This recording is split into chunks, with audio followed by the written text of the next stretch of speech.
പ്രചരണം കൊഴുക്കുമ്പോൾ രാജ്യം ഭരിക്കുന്ന ദേശീയ പാർട്ടിയായ ബിജെപിയുടെ പ്രചരണം കേരളത്തിൽ മോടി കൂട്ടുന്നതിനായി ശക്തരായ നേതാക്കൾ എത്തുകയാണ്.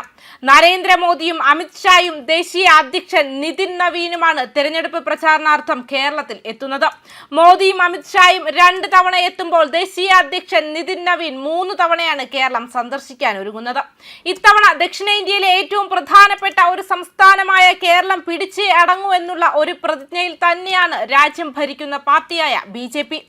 നരേന്ദ്രമോദിയും അമിത്ഷായും നിതിൻ നവീനും കേരളത്തിൽ പ്രചാരണത്തിന് ചൂട് പിടിപ്പിക്കാൻ എത്തുമ്പോൾ മറ്റു രാഷ്ട്രീയ പാർട്ടികൾക്ക് അവരുടെ പ്രചരണം കൊഴുപ്പിക്കാൻ ആര് എന്ന ചോദ്യം ഇപ്പോൾ ശക്തമാണ്. ഒരു തവണ രാഹുൽ ഗാന്ധി കേരളത്തിൽ വന്നുപോയി എങ്കിലും LDFന് വേണ്ടി കേരളത്തിൽ പ്രചാരണം നടത്താൻ ശക്തരായ ആരെങ്കിലും ഉണ്ടോ? ഇത്തരത്തിലുള്ള ഒരു ചോദ്യം ബാക്കിയാവുകയാണ്. ഇതിൽ നിന്ന് തന്നെ മനസ്സിലാക്കാം, രാജ്യം ഭരിക്കുന്ന ഒരു പാർട്ടിയുടെ അലയൊലികൾ അത് നമ്മുടെ സ്വന്തം സംസ്ഥാനത്ത് ഉണ്ടാകുകയാണെങ്കിൽ അത് എത്രമാത്രം സംസ്ഥാനത്തിന്റെ വികസനത്തിന് കൊഴുപ്പ് കൂട്ടുമെന്ന് ഓരോ ജനത്തിനും ചിന്തിക്കാനുള്ള ഒരവസരം കൂടിയാണ് ഈ പ്രചരണവേള.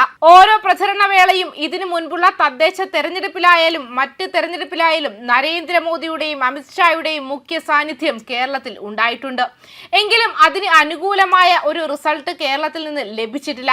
പക്ഷേ അവിടെയൊന്നും പിന്നോക്കം പോകാതെ തന്നെ വീണ്ടും നരേന്ദ്രമോദിയും അമിത്ഷായും ദേശീയ ശ്രദ്ധയുള്ള രാജ്യം ഭരിക്കുന്ന നേതാക്കന്മാർ കേരളത്തിലേക്ക് വീണ്ടും എത്തുന്നു. എന്തൊക്കെയാണ് ഇവിടുത്തെ പോരായ്മകൾ എന്ന് മനസ്സിലാക്കി അണികളെ കൂടുതൽ ആവേശഭരിതരാക്കാനും ദീർഘവീക്ഷണത്തോടെ കൃത്യമായ പ്ലാനിങ്ങോടെ മുന്നോട്ട് കൊണ്ടുപോകാനുമുള്ള ശ്രമത്തിൽ തന്നെയാണ്.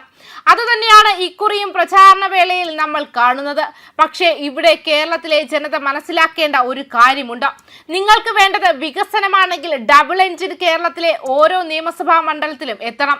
അതിന് BJPയുടെ MLAമാർ നിയമസഭയിൽ എത്തണം. നിയമസഭയിൽ BJPയുടെ ശബ്ദമുയരണം. നിയമസഭയിൽ BJPയുടെ ശബ്ദത്തിന് ശക്തി ഉണ്ടാകണം. അതിനുള്ള ഒരു അവസരം കൂടിയാകട്ടെ ഈ നിയമസഭാ തിരഞ്ഞെടുപ്പെന്ന് കേരളത്തിലെ വോട്ടർമാർ ചിന്തിക്കുന്നതിനോടൊപ്പം രാഷ്ട്രീയ പാർട്ടിക്ക് പ്രാധാന്യം കൊടുക്കുന്നതല്ല, മറിച്ച് രാജ്യത്തിന്റെ വികസനത്തിനാണ് പ്രാധാന്യം കൊടുക്കുന്നത് എന്നവർ തീരുമാനിക്കപ്പെടണം. അവിടെയായിരിക്കും ഇത്തവണത്തെ തിരഞ്ഞെടുപ്പിന്റെ ദേശീയ നേതാക്കളുടെ ഈ വരവിന്റെ വിജയം കാണാൻ കഴിയുന്നത്. മാത്രമല്ല, സ്ഥാനാർത്ഥികളുടെ പത്രികാ സമർപ്പണത്തിൽ വിവിധ സംസ്ഥാനങ്ങളിലെ BJP മുഖ്യമന്ത്രിമാരും പങ്കെടുക്കും. തിരുവനന്തപുരത്ത് കേന്ദ്രമന്ത്രി അശ്വിനി വൈഷ്ണവ്, കാസർഗോഡ് ദില്ലി മുഖ്യമന്ത്രി, കണ്ണൂരിൽ മണിപ്പൂർ മുഖ്യമന്ത്രി എന്നിവരും എത്തും. കൊല്ലം, കാഞ്ഞിരപ്പള്ളി എന്നിവിടങ്ങളിൽ ഗോവ മുഖ്യമന്ത്രിയും പങ്കെടുക്കും. BJPയുടെ 3ാം സ്ഥാനാർത്ഥി പട്ടിക വൈകാതെ പ്രഖ്യാപിക്കും. 10ഓളം മണ്ഡലങ്ങളിലാണ് ഇനി സ്ഥാനാർത്ഥികളെ പ്രഖ്യാപിക്കാനുള്ളത്. ഇതുവരെ 86 മണ്ഡലങ്ങളിലാണ് സ്ഥാനാർത്ഥികളെ 2 ഘട്ടമായി പ്രഖ്യാപിച്ചത്. തിരുവനന്തപുരം സെൻട്രൽ, മാവേലിക്കര അടക്കം മണ്ഡലങ്ങളിലാണ് ഇനി സ്ഥാനാർത്ഥികൾ ആരെന്ന് അറിയേണ്ടത്.